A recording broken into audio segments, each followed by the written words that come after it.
week in my office as a sex therapist, I hear comments about bottoming that make the tradwife trend seem downright progressive. And here's the truth. If you keep these negative views about bottoming alive, it will absolutely ruin your sex life, gay men. Keep listening, because I am going to be giving you 7 sex therapist approved tips about bottoming that will make your sex life turn up the heat in a really good way. Hi, my name is Tom Brewitt. I am a sex and relationship therapist who helps gay men improve their relationships with themselves and their partners, and with their pleasure. And we need to talk because bottom shaming is having a full-on renaissance online, and not in a cute way. I know you have seen those ads for fiber gummies plastered all across your feed. These companies have taken a normal bodily function, pooping, and turned it into a moral failing. And they're trying to profit off bottom shaming. Fiber is important, but you can get the right amount for your body without a marketing campaign designed to make you feel bad about yourself. And listen, when you bottom, things might get messy. That is not a moral flaw, that is anatomy. As Brené Brown says, shame is the intensely painful feeling or experience of believing that we are flawed and therefore unworthy of love and belonging. That is exactly what bottom shaming does. And we have enough unconscious shame in our community without knowingly bringing it into the bedroom with us. So today, we are done with bottom shaming. I'm giving you 7 big truths about bottoming, pun totally intended there, and offering you alternatives that will keep shame far away from your sex life.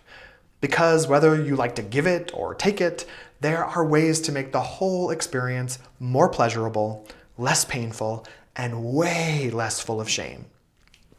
By the end of this video, I want you to walk away with something more than technique. I want you to leave with permission. Permission to enjoy your body, your desires, your pleasure without shame. Oh, and a quick reminder. If you want deeper conversations like this, I am putting the link to my free 48-card gay men's discussion deck below in the description. It is a great tool, whether you're partnered or single. You can use it on a first date or a date night years into the mix. All right, let's jump in. Truth number 1. Things might get messy. Be a grown-up. When we talk about bottoming, we have to start here because shame and poop are forever linked in many of our psyches. Let me be very clear. You're putting your penis or your tongue somewhere that poop comes out. Messiness isn't failure, it is basic biology. Now, of course, there are things you can do to help prevent this, but nothing is fail-proof in this department. But bottom shaming has created this myth that a good bottom is supposed to be surgically clean 100% of the time. That's not real, that's not healthy, and frankly, that is not how our bodies work. A few key points. Don't overdouche. It can actually make things worse by irritating the tissue. Don't perpetuate bottom shaming by being that top who freaks out at the sight of something natural. And tops, listen closely. Being rude, judgmental, or disgusted is not dominance, it's immaturity. Do this instead. Be an adult. Put a towel down, have a washcloth nearby, and if something happens, you can simply say, "This is super hot, but let's take a quick break," and hop in the shower. Most bottoms will get the hint without shame, without panic, without humiliation. Truth number 2, lube is your best friend. I cannot emphasize this enough. There is no such thing as too much lube. Gay men like to pretend that spit is lube because we all loved that scene from Brokeback Mountain back in the day. But let's be real. Spit is not lube. There are tons of amazing lubricants out there. Water-based, silicone-based, hybrid ones designed specifically for anal play. But here's the thing. They all feel different. Some people love the glide of silicone. Others prefer water-based because it washes off easily. And you want to be careful about which lubes work best with toys, condoms, or fisting. Do this instead. Spend some time solo exploring different lubes. Figure out what your body responds to. Keep what works stocked and ready to go. And do some research. There's tons of great information on lube out there. Your hole will thank you. Truth number 3, warming up is essential. Porn is not reality. If you are new to bottoming, or if you don't do it that often, you cannot expect your body to perform like the pros on OnlyFans. Those videos take hours, specific lighting and camera angles, breaks, and sometimes substances.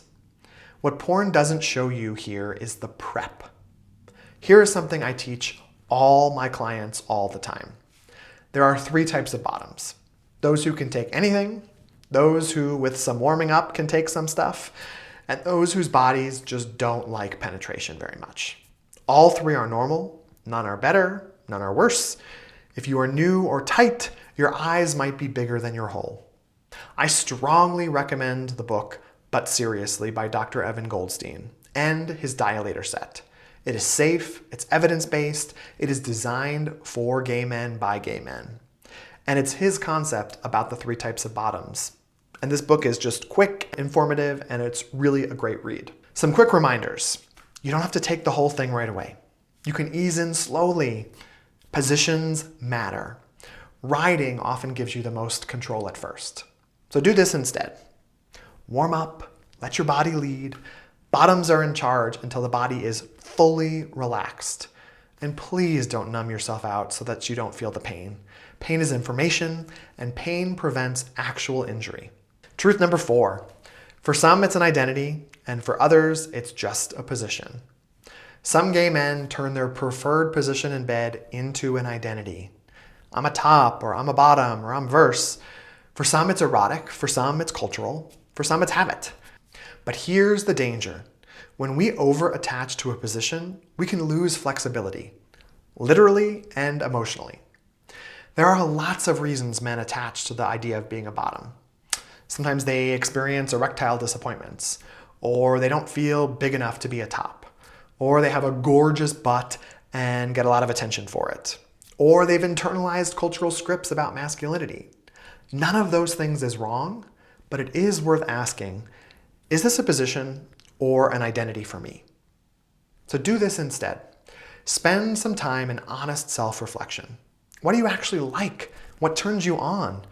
Are anxiety or performance, fears shaping your identity more than pleasure is?